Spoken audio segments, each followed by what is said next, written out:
সকাল হলো, যেই অমনি আমরা খবরের কাগজ খুলে বসে গেলাম। ভালো, খবরের কাগজ, অনেক খবর দেখতে শুনতে হবে, জানতে হবে সারা পৃথিবীতে কোথায় কী চলছে। এটার মধ্যে কোনো খারাপ কিছু নেই। বা কেউ টিভি খুলে খুব লাউডলি খবর শুনবে কি না, সকালবেলা উঠে খবর শোনাটা জরুরি। সেটা শুধু আজকের দিনে নয়, আমাদেরও ছোটোবেলায় দেখেছি যারা বাড়ির গার্জিয়ান ঘুম থেকে উঠেই কেউ পেপার নিয়ে মুখের সামনে বসে পড়ল, বা কেউ জোরে টিভিটা চালিয়ে দিন দুনিয়ার খবর শুনছে। তারও আগে যখন এত টিভি ছিল না, শালবনির কথা বলছি, যখন শালবনিতে বেড়াতে যেতাম তখন দেখতাম আমার মায়ের মামারা, মানে আমার দাদুরা সকলে গোল হয়ে বসে সেই খবর শুনছে। ইভানা খবর পড়ছে সন্ধেবেলা, সেটা শুনছে। তারপর মানে যেটা যতটুকু সময় যে টাইমে খবর হবে সবাই গোল হয়ে বসে রেডিওতে খবর শুনছে। তারপরে টিভির যুগ এলো, টিভিতে দুটো চ্যানেল, তাতে খবরের নির্দিষ্ট টাইমে সব হাত জোর করে বসে পড়লাম খবর শোনার জন্য। যদি কেউ খবর না শুনতে চায়, এই ছাড়া, এই ছেড়ি, বস খবরটা শোন।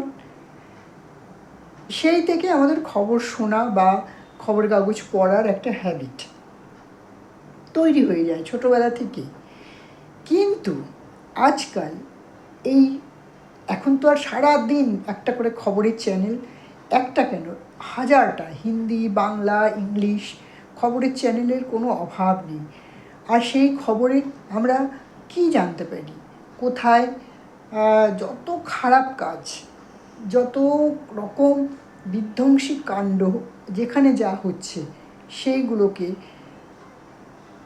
সারাদিন তার চর্চা, সারাদিন তার চলছে রিপিট টেলিকাস্ট। তুমি যেখানে সরাও যাই দেখো, তুমি একটা ঠিকঠাক খবর তুমি পাবে না। এই যে খবরগুলো হচ্ছে, সেই খবরগুলো পুরোটা শোনার পর সারবত্তা কিছু পাই না, বুঝতে পারি না কী বলতে চাইছে অ্যাকচুয়ালি।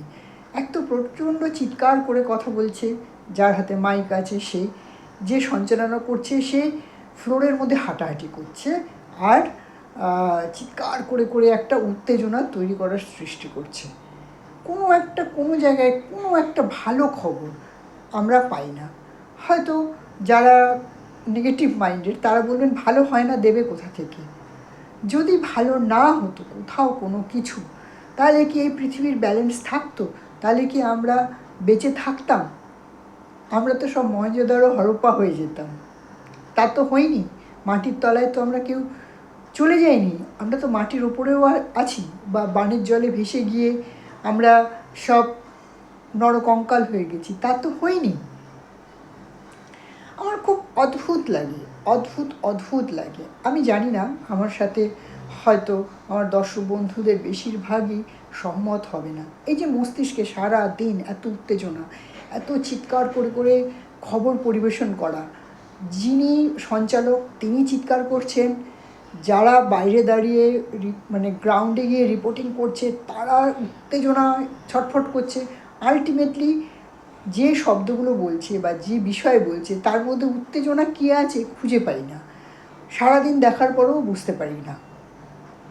আর খবরের কাগজ, কোনো একটা ভালো খবর, যেগুলো ধরুন ডেভেলপমেন্টও তো হয়, অনেক ভালো কিছু হয়, তার খবর একটা ছোট্ট কর্নারে পাতায় একটুখানি 3 লাইনের একটা চৌকো জায়গায় আপনি দেখতে পাবেন। বড় করে কোনো খবর আপনি দেখতে পাবেন না। ভালো কোনো বড় খবর ছাপা হয় না আজকাল। ভালো কোনো খবর যদি টিভিতে বলা হয় তাহলে টিভির টিআরপি পড়ে যাবে, তাদের বিজ্ঞাপন তারা পাবে না। হ্যাঁ, আমি জানি হয়তো অনেকেই আছে যারা আমার এই কথা শোনার পর তাদের খারাপ লাগবে। আমি খারাপ লাগার জন্যই তো বলছি, ভালো লাগার জন্য তো বলছি না যে তাদের খারাপ লাগুক। আমাদের মস্তিষ্কের জন্য একটু ভালো জিনিসও কিছুক্ষণ হলে আপনারা চালান।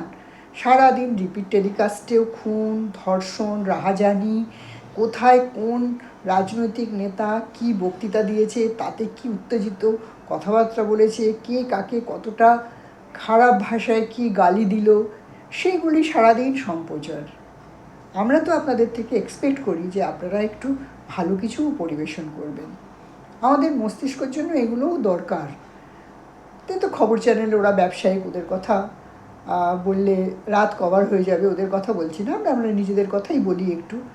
আমরা নিজেরা প্রত্যেকে চেষ্টা করব সকালবেলা উঠে খানিকক্ষণ নিজের সাথে নিজে সময় কাটানো, নিজের গুড থিঙ্কগুলো দিয়ে নিজের আগামী দিনটাকে শক্তপোক্ত করা, এবং আমার সংসারের যে কটা মানুষজন আছে তাদের মঙ্গল কামনা করা, এইগুলো আমরা করতে পারি।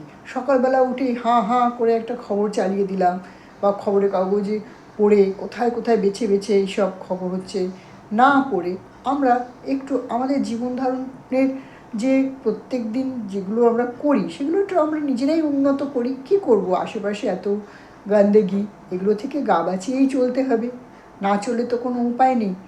আর যেখানে যা অন্যায় হচ্ছে, অনেকে ভাবে যে এর বিচার হবে না, এর শেষ কোথায়, হ্যাঁ আদৌ কি সত্যি বিচার হবে? হ্যাঁ বিচার হবে, সব কিছুর বিচার হয়, প্রত্যেকটা জিনিসের বিচার হয়। ওপরওয়ালার আদালতে কারো ছাড় নেই। এখানকার আদালতে অনেক কিছু ছাড় পেয়ে যেতে পারে, মানুষের থেকে ছাড় পেয়ে যেতে পারে, কোনো কর্ম করে সে লুকিয়ে রাখতে পারে, কিন্তু এমন একটা বিচারের জায়গা আছে সেখানে কারোর বিচার না পেয়ে তার কোনো উপায় নেই, কাটায় কাটায় সকলের বিচার হবে। প্রত্যেকের কর্মের ফল ভোগ করতেই হবে, এর কোনো অন্যথা নেই। ভালো থাকবেন, আবার একটা অন্য ভিডিও নিয়ে আবার আসবো। আজকে এখানেই শেষ করছি।